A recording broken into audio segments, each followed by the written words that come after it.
Hi everyone, welcome to the Venture and Capital Investment Conference. I'm thrilled to be joined by the Honourable Jacqui Munro, Member of the Legislative Council in the Parliament of New South Wales. Jacqui, thank you for being here today. Thank you so much for having me.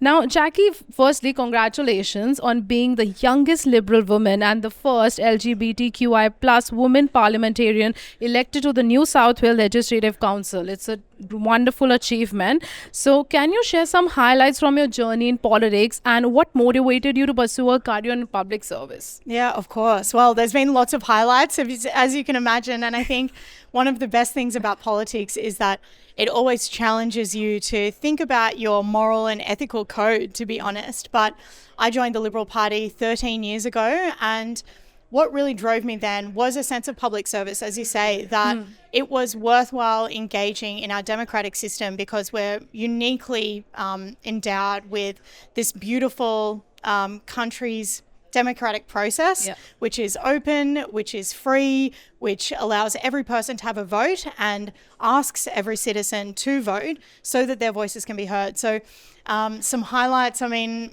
definitely getting into Parliament was obviously a real step forward, which meant that I could be having these conversations, things like innovation and entrepreneurship at a level that would actually impact policy. And that's really what good politics is all about. Yeah, absolutely. Well said, Jacqui. Now, I understand that your background includes work in PR and also communications. So, how has this experience actually influenced your approach to policy making and public engagement as a member of Parliament? Well, for me, communication is at the heart of good politics. You have to be able to share ideas and also, very importantly, listen to people's ideas. So communication is a two-way street. Yeah, it's not just well broadcasting a message. Yeah. And I think social media has been a really interesting development for politics because it has all of a sudden allowed thousands, millions of people to see content directly from politicians, but also respond. And that's really critical to having a conversation. But I will just note in communications for me, nothing beats a human to human, one-on-one conversation, having a physical room to be together and I think find the similarities of being human before we start having disagreements about what the future should look like and how we should get there. Absolutely. Well, it's really fascinating to see how your previous career really informs your role now. So, speaking of your current work, you are known for your passion in supporting innovation for the state's prosperity. So, can you share some key initiatives or policies that you're working on to foster innovation in New South Wales? Absolutely. So, I'm in the opposition in New South Wales, so that means that I have to hold the government to account first and foremost. So that's something that I've been doing very enthusiastically because I'm very fearful that the government has dropped the ball when it comes to innovation. The cutting of grants, for example, has meant that startups have been left in the lurch, and likewise investors can't feel confident that New South Wales is going to be a good place, a secure place to put their money. So making sure that the government is aware of the kinds of problems that entrepreneurs, startups, investors and innovators are facing so that they can shift their policy. And obviously in time for the next state election in 2.5 years' time, I would like to have a policy from the New South Wales Liberal Party that really reflects the needs and the desires of the innovation community, because without that, I don't think that we have a strong pathway to prosperity, to be honest. Well said, Jacqui. That really sounds like exciting initiatives. Now, shifting gears a bit, I know that housing policy is another area of interest for you. So, what do you see as the biggest challenges in developing equitable and sustainable housing policies for New South Wales residents?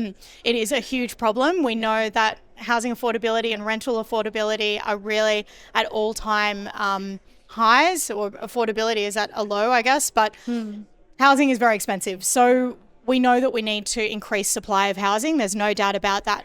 I actually think that there is a fantastic role for innovative industries to play in creating more housing. So we've seen a little bit of movement on things like modular homes, for example, and utilizing new material, building material, like new types of wood compounds to ensure that we've got sustainable ways to build more houses, because what we're facing at the moment is a real shortage of labour, but also a really high cost of construction. So if we can lower those costs of construction by using different materials, by using innovative solutions to ensure that we've got the most efficient housing stock available for the market, and matching what people in the market actually need with the types of homes that are being constructed, I mean, we need tools around AI and technology to achieve that.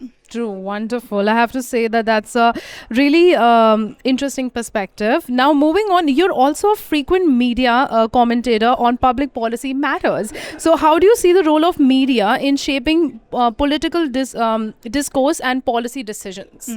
Well, I don't know the statistic, but there is some enormous amount and maybe an exponential amount of video content, for example, being produced in the world today. So it's like, how do you get cut through when there is so much content? And I think that's all about really outlets like yourselves, which are appealing to a market and an audience that's looking for specific types of information and expertise.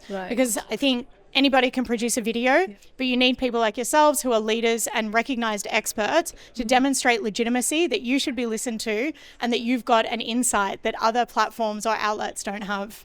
Amazing. Well said again, Jacqui. Now, as we wrap up this interview, I'd love to get your thoughts. We're here today at the Venture and Capital Investment Conference. So it would be great for our audience if you could share any key takeaways, or how's your experience been so far?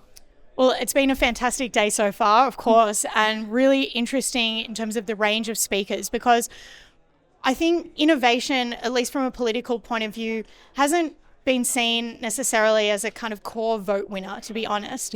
But what we see at conferences like this today is that there is such a strong cohort of people who are interested and engaged, making sure that innovation becomes part of the core strength of our economy. I mean, we've had mining for such a long time, for example. We've had these traditional industries that will start phasing out, and we actually need to ensure that there's something to take the place of that growth, and that will come down to human capital, like the people here today, and that will come down to the enthusiasm for changing the world, for innovating, for taking risks and putting our ideas on the line and making them real. So yeah, it's a fantastic demonstration of that today. Wonderful. I have to say, Jacqui, it's truly been such an enlightening conversation, and your passion for public service and innovation is truly inspiring.